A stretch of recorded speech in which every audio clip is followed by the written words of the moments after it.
얘야, 인터넷에 올린 그 글, 그거 혹시 내 얘기니?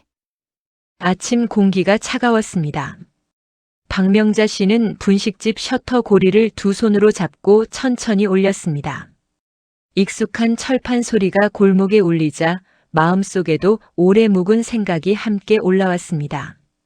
요즘 들어 며느리가 자꾸 떠올랐습니다. 가까이 지내고 싶은데 어느 순간부터 며느리가 한 걸음 물러선 듯한 느낌이 들었기 때문입니다.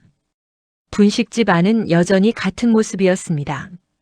오래된 냄비, 긁힌 프라이팬, 스티커가 살짝 벗겨진 메뉴판까지 모두 명자 씨의 삶 그 자체였습니다. 가스불을 켜고 떡볶이 냄비를 올리자 양념 특유의 향이 서서히 공기를 채웠습니다.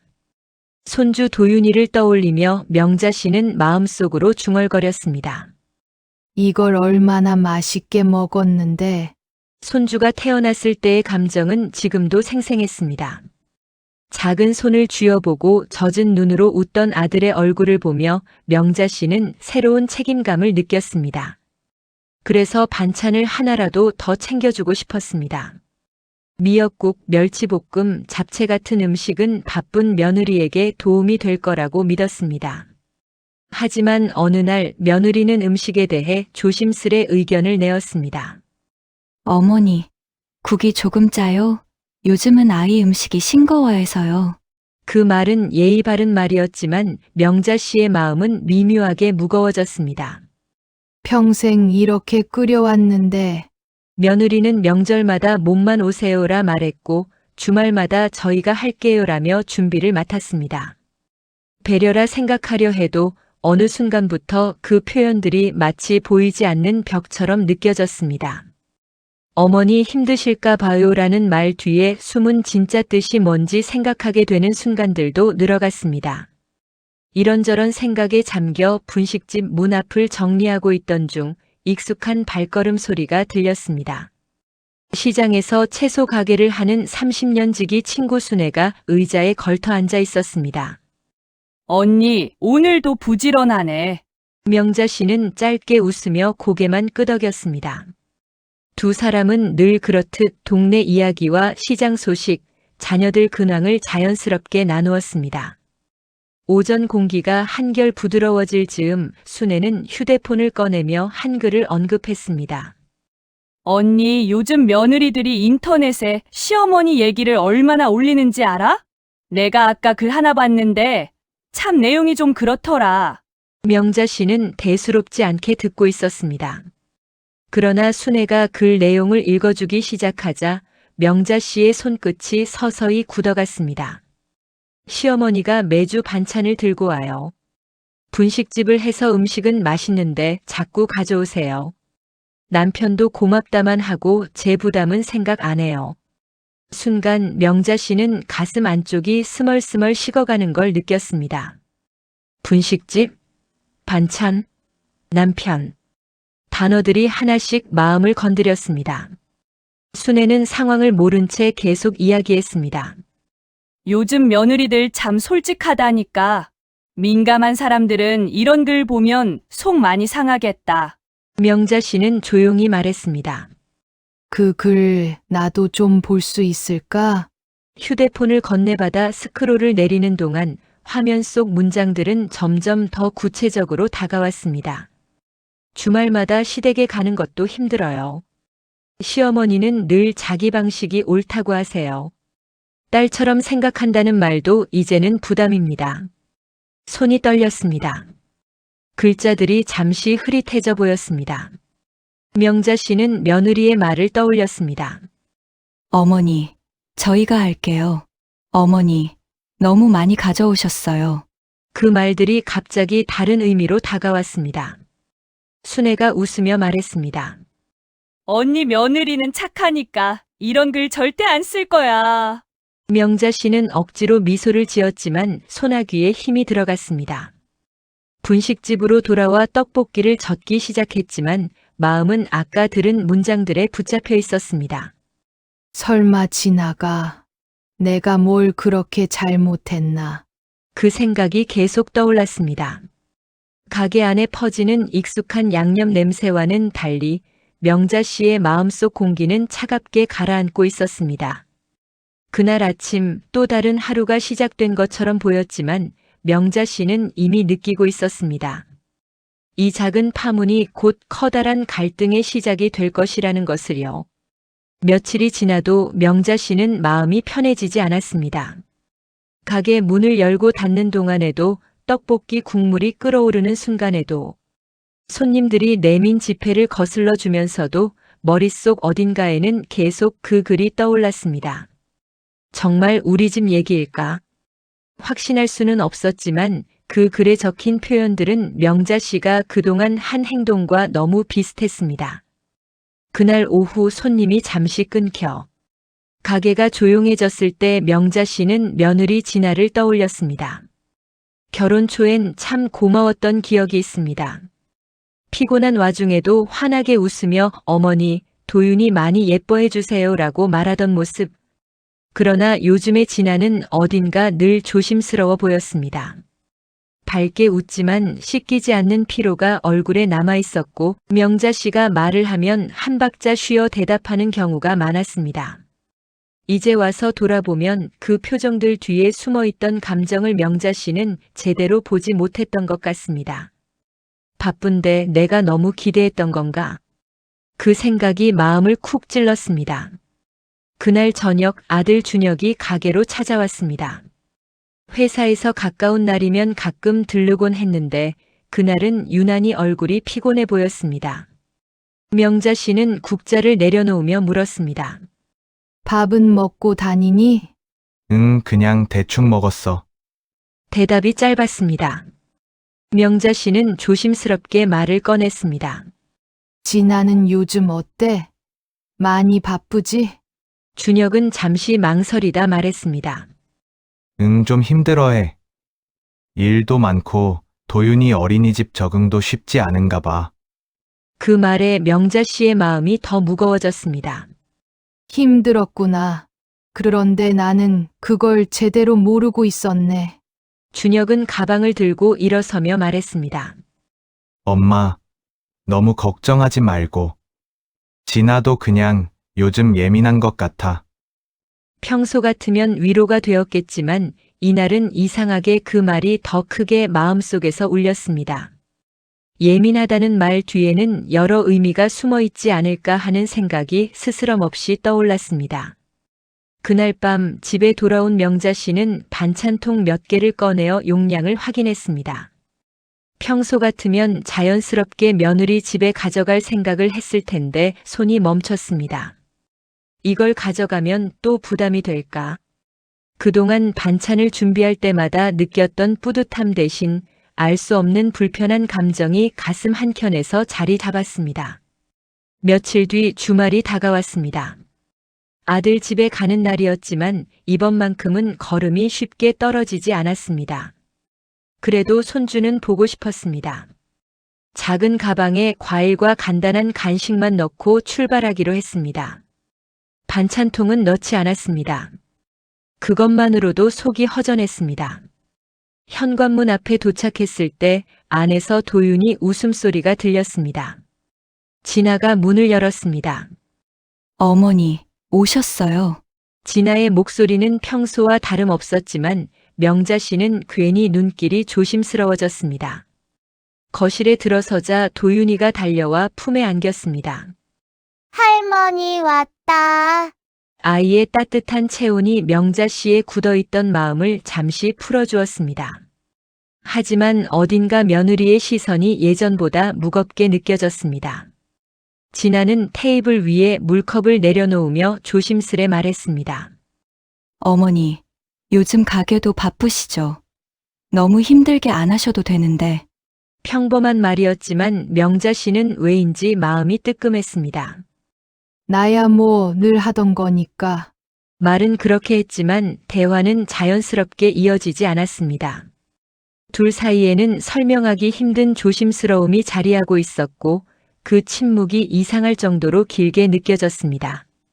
도윤이가 장난감을 가져와 할머니 손을 끌어당기며 함께 놀자고 했을 때 명자 씨는 그제야 숨이 조금 트이는 듯 했습니다. 아이와 노는 동안에는 모든 걱정이 잠시 잊혔습니다. 하지만 그 순간에도 마음 한편에서는 계속 생각이 맴돌았습니다. 진아가 쓴 글이 아니라면 좋겠다. 아니어야 한다.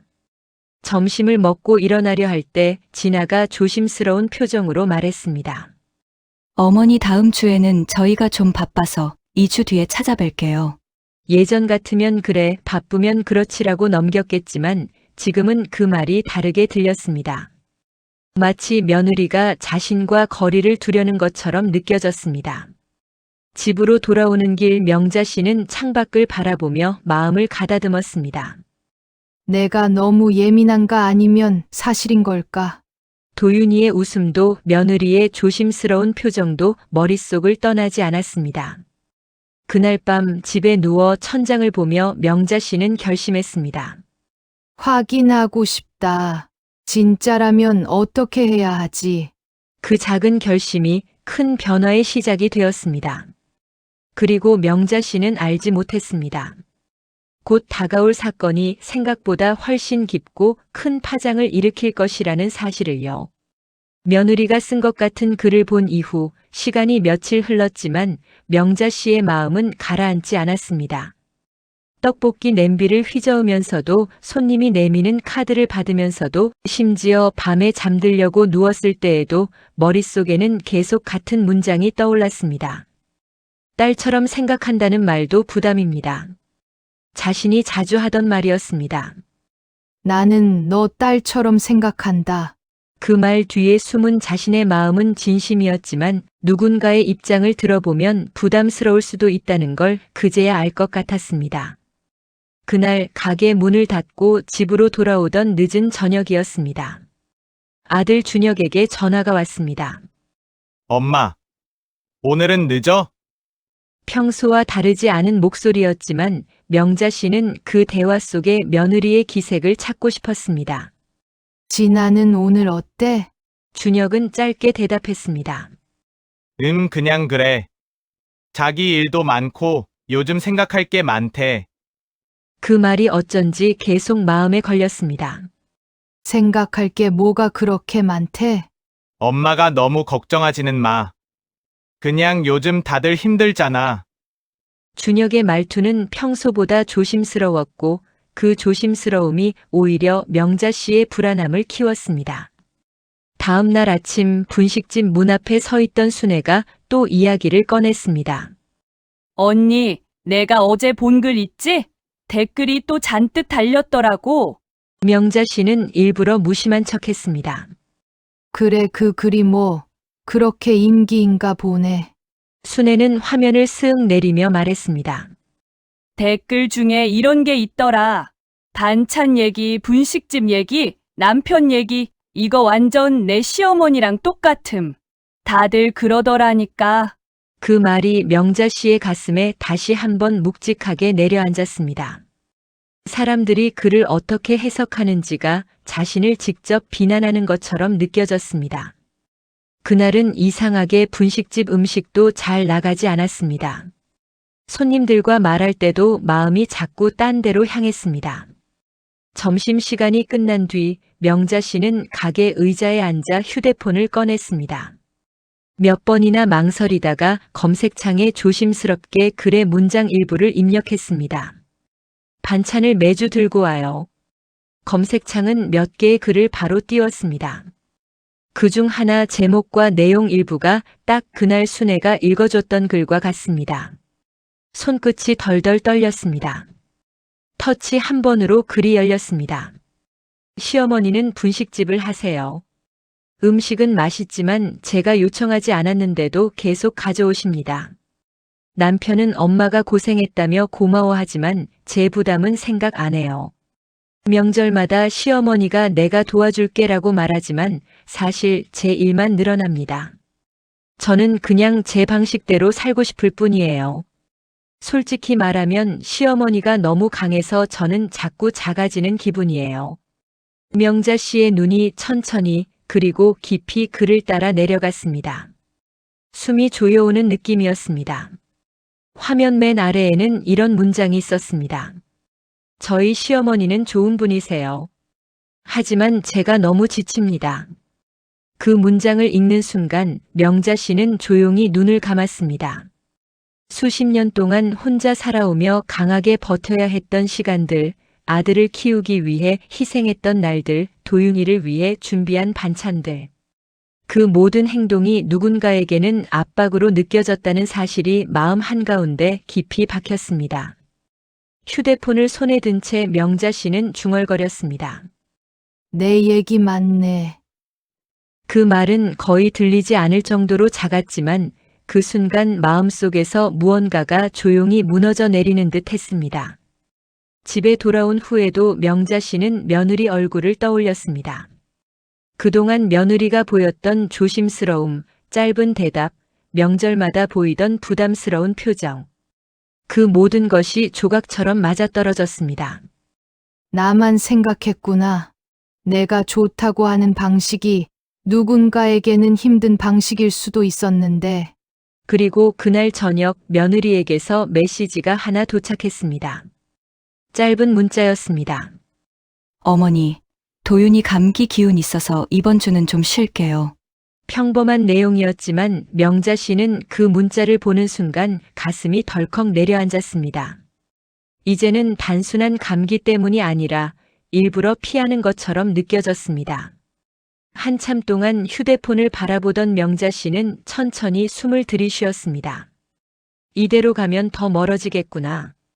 그 생각이 마음을 더 조여왔습니다. 그리고 드디어 명자 씨는 결심했습니다. 확인해야 한다고. 진아에게 직접 묻겠다고. 이제는 더 미룰 수 없다고. 그러나 이 결심은 곧 예상치 못한 더 큰 위기를 불러오게 됩니다. 명자 씨는 아직 그 사실을 모른 채 조용히 다음 날을 준비하고 있었습니다. 며느리가 쓴 글을 직접 확인한 이후 명자 씨는 마음을 추스를 시간을 필요로 했습니다. 하루 일과는 변함없었지만 모든 행동에 힘이 빠져 있었습니다. 떡볶이 국물을 젓는 손도 예전보다 느리고 손님과의 대화도 평소보다 짧아졌습니다. 언니 어디 아파?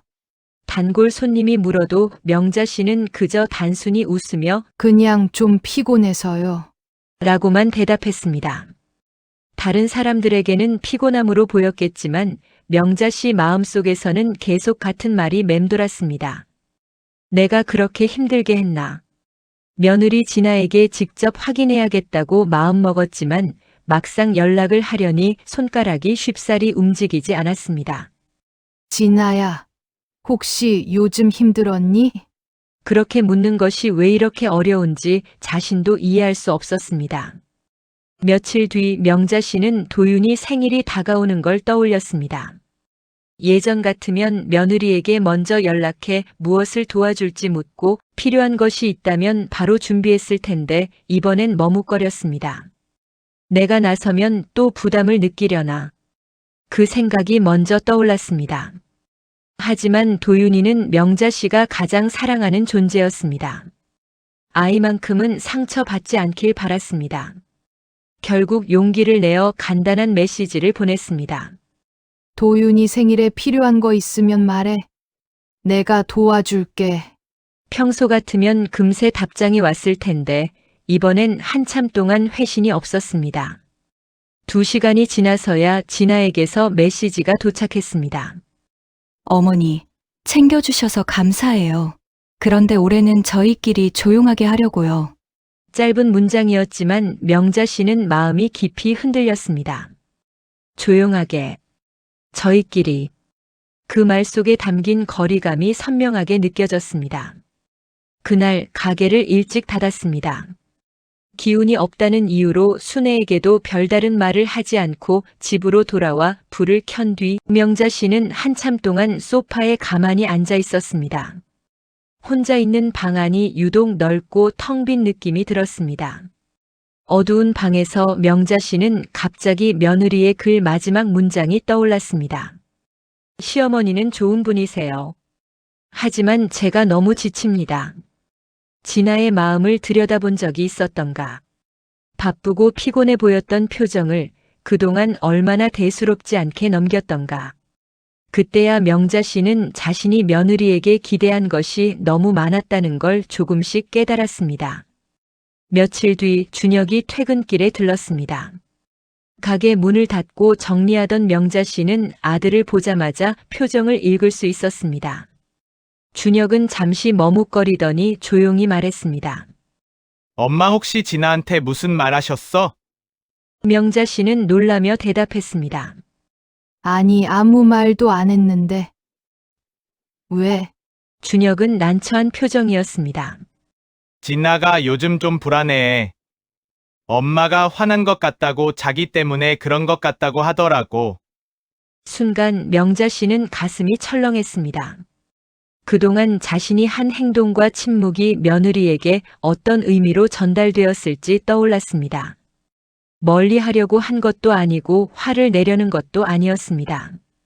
그저 상처를 정리할 시간이 필요했을 뿐입니다. 명자 씨는 조용히 말했습니다.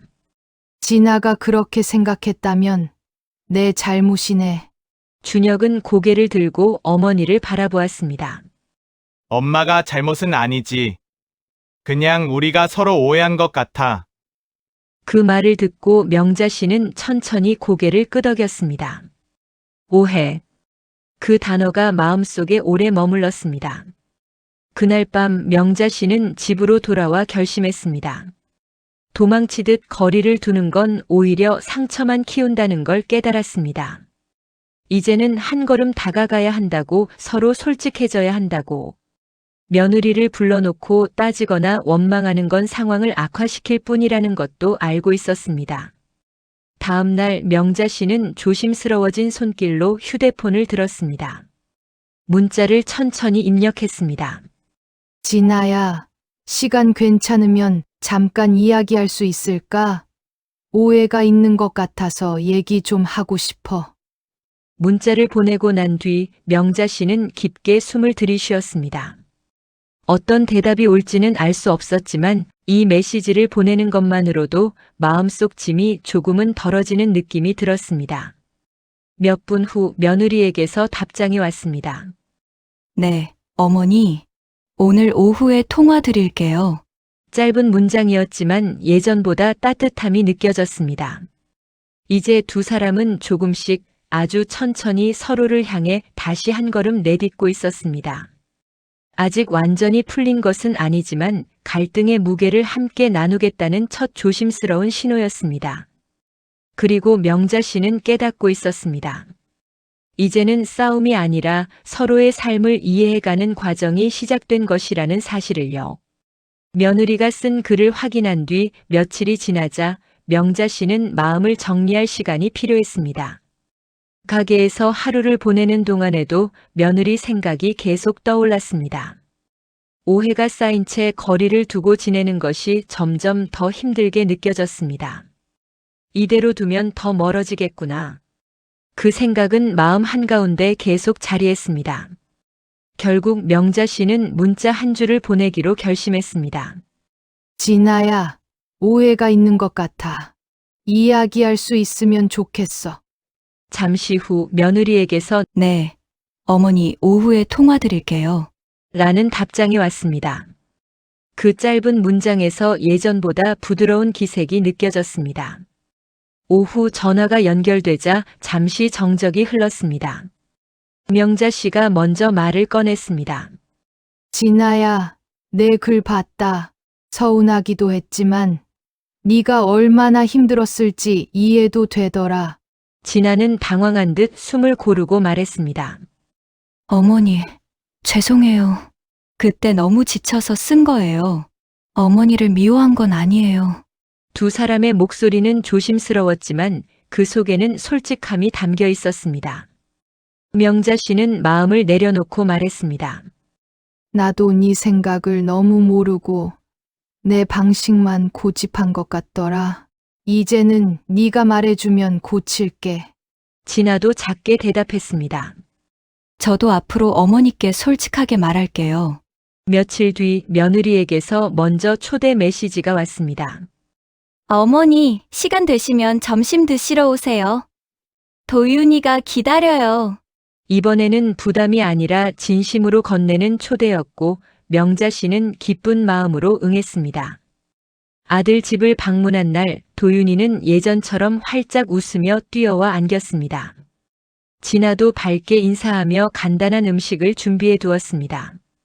식탁에 앉은 셋은 오랜만에 편안한 대화를 나눴습니다. 표정도 말투도 예전보다 자연스러웠습니다. 식사를 마친 후 진아는 조심스럽게 말했습니다. 어머니, 앞으로 잘 지내보고 싶어요. 서로 힘들 때는 그냥 말해요. 명자 씨는 고개를 끄덕였습니다. 그래. 서로 솔직하면 괜찮을 거야. 집으로 돌아가는 길 명자 씨의 발걸음은 오랜만에 가벼웠습니다. 갈등은 완전히 사라진 건 아니었지만 서로의 마음을 이해하려는 첫걸음을 내디뎠다는 사실이 따뜻한 위안이 되었습니다.